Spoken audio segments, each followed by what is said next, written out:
Yo, this is a spooky story, to be fair. If you continue with this video, I want to let you know that you might be scared from this video because of the events that played out in my life. Okay? So I'm just giving you the option to continue watching or leave the video because I'm going to share something in this book called The Time Wizard that will shake you to your core, possibly, because I had to go through it. And I didn't have a choice, okay? I didn't have a choice. I had to walk this path and fight this vicious demon, or whatever the hell you would call it, and destroy it with my own hands. So if you're interested in that, let's begin. The Time Wizard by Sean Narden, based on true events, a ghostly telepathic story. I'm recording this on Canva because my laptop had this really weird, like, eerie sound when I was doing my recording, and I sometimes, if you've known me from Clash of Kings, it happened to be Almighty Jesus and that, I filmed a lot of videos for YouTube on my YouTube channel over there, and got actually pretty famous for a short time. It's cool, hit like 300,000 plus views in Clash of Kings, and felt like a celebrity in that game, to be honest. So, anyways, let's get into it though. This is kind of the part where, like, after I left Clash of Kings too.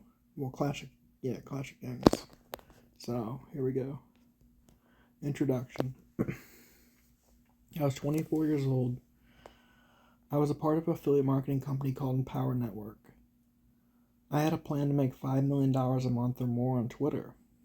You see, I had just spent 2 years on probation for a crime I did not commit. I just pled guilty to. That experience kind of knocked me off course, to be fair. When I got off probation, I was determined to make my dreams become a reality still. But I also thought my window of opportunity was running out of time.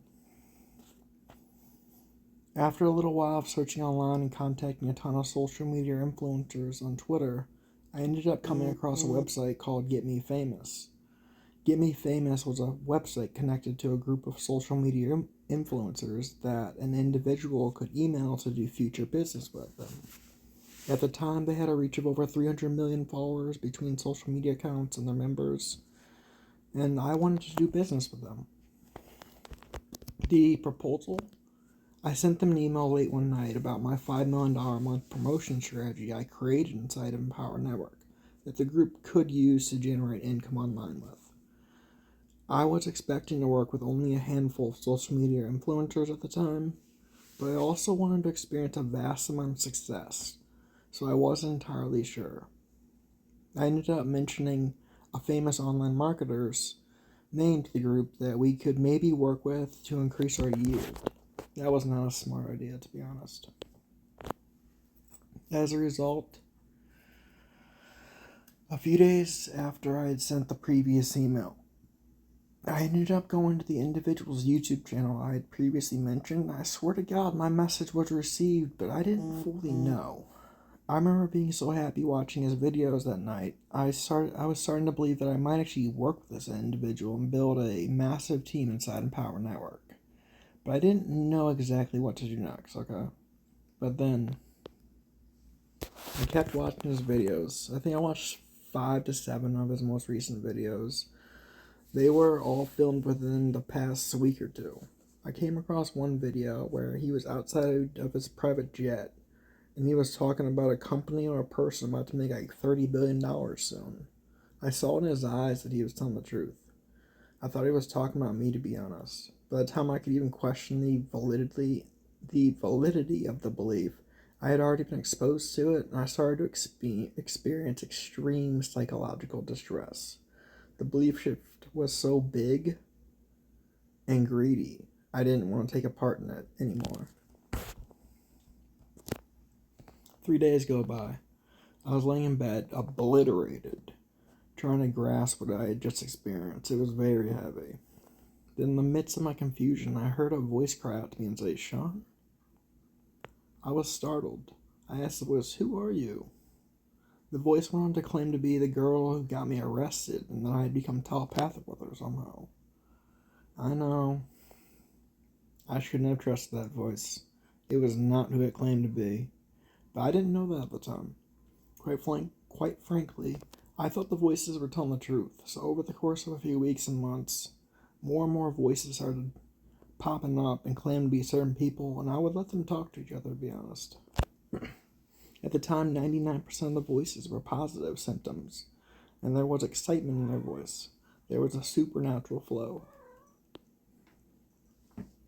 It was a trip through the heavens for a while. I handled the telepathy stance very well. I didn't overdo it, nothing too serious either, no big bold claims, rather just situational awareness of what I had gone through. It was quite peaceful. My cat's meowing at me. Skylar, want to say something on the video? Keep watching. Gets interesting. The battle. Late one night, I punched one of the hallucinations. It went zipping around in a circle, kind of like a vortex in front of me. It caught my eyes' attention. Because I saw the thing like zipping around in front of me. I'm like, oh god. I stuck my hand out inside the vortex to stop it from spinning. The spirit hit my right hand and suddenly stopped. It dropped into a different dimension. Then it vanished. All the other spirits at this point were saying, how did you do that? What did you do, boss? I didn't know what I did, to be honest, at that point. I just tried to shake it off and lay down. But what I had just witnessed and done kind of spooked me. The greenish dimension started to appear in my peripherals every now and then. Flashbacks, possibly. Some of the spirits were being sucked into it too. I didn't know what to do or how to stop it, so I went for a drive trying not to think about the spirit I had just punched. Then a spirit that represented China to me appeared to me and said 1.4 billion. All of a sudden, I saw the spirit go zipping around in my peripherals. I didn't know where it went. I was still driving in my car at the time. I just remember seeing him for a second, hearing the zip noise, and then the enemy team started talking and popping up in twisted dimensional states as I was driving, saying things like, I can't sleep, boss, help. At this point, I didn't know what to do. I didn't know how to help them.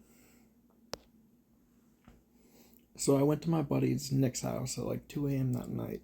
No one was awake at the time. I just showed up there to try and sleep it off. But as I tried,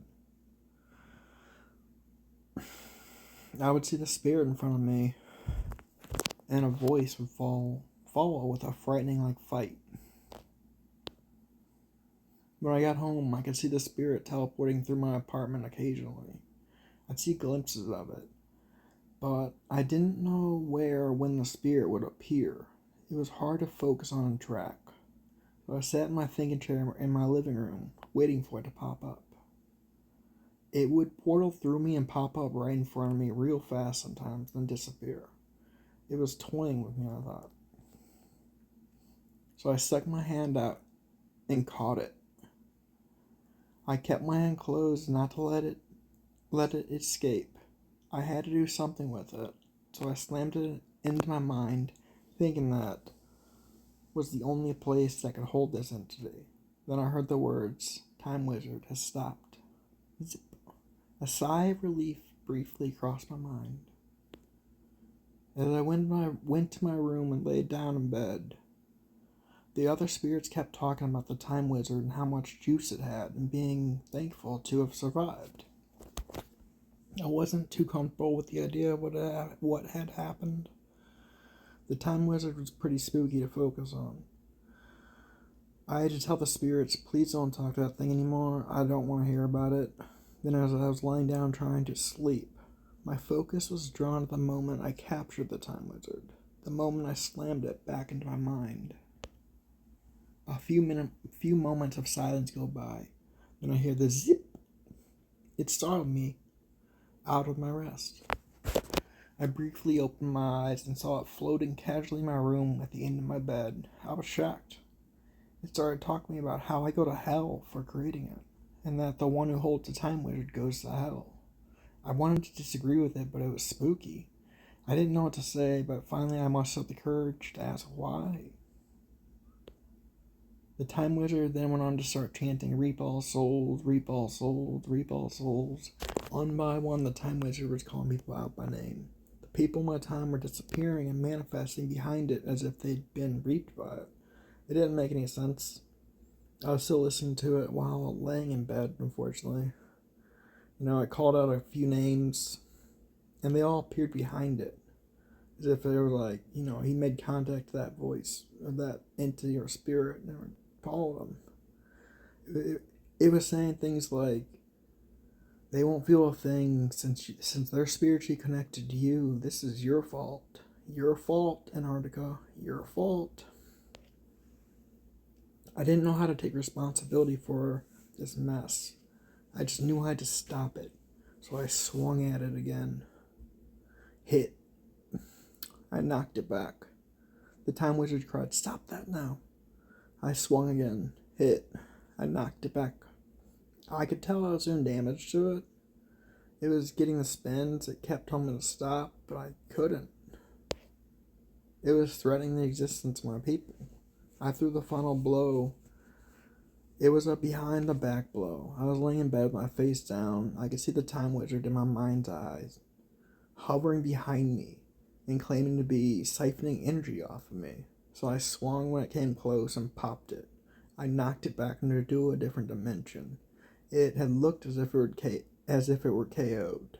Then a small Pac-Man looking creature popped up and dropped at the bottom of my staircase. It was white. It had a mouth and eyes. It was pretty small though. I got out of bed to check on it and see what it was. I could see it in my mind's eye. Then when I approached the steps, the Pac-Man looking creature focused in on me and started to float up the step towards me. I kind of stood there in disbelief. Eventually it reached me. It proceeded to connect itself to the left side of my head above my ear. I asked, "What is this thing?" The spirits responded that it may be the Time Wizard's secret weapon or something. And another spirit chimed in and said, "To control space and time." Interesting, I thought. So I focused on it, and as I did, I felt a surge of energy come coursing through my bones. I focused on this new entity or creature. I looked to the spot where I initially punched the spirit during the war.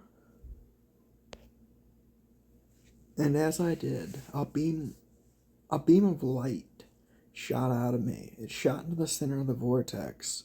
I saw my friends and everyone the Time Wizard who had been following him on the other side of this portal. I got them through to me, all in one big surge. It was relieving, actually. They floated up to a new realm of dimension or thought in my room. Almost like a safe house, I thought. Almost an hour had passed. It was nearly 5 to 6 in the morning at this point. I really wanted to sleep. As I was dozing off, it seemed quiet, too quiet. I hear zip. I peeked over to where I had left the Time Wizard. He was up. It went on to keep chanting and demanding I give back his timekeeper. It kept saying, "Give it back, give it back, give it back now." Like, I was hearing it and it was like, Jesus Christ, like, leave me the fuck alone, first of all. I had had it at this point, truthfully. The Time Wizard portaled outside of my apartment complex and into the parking lot.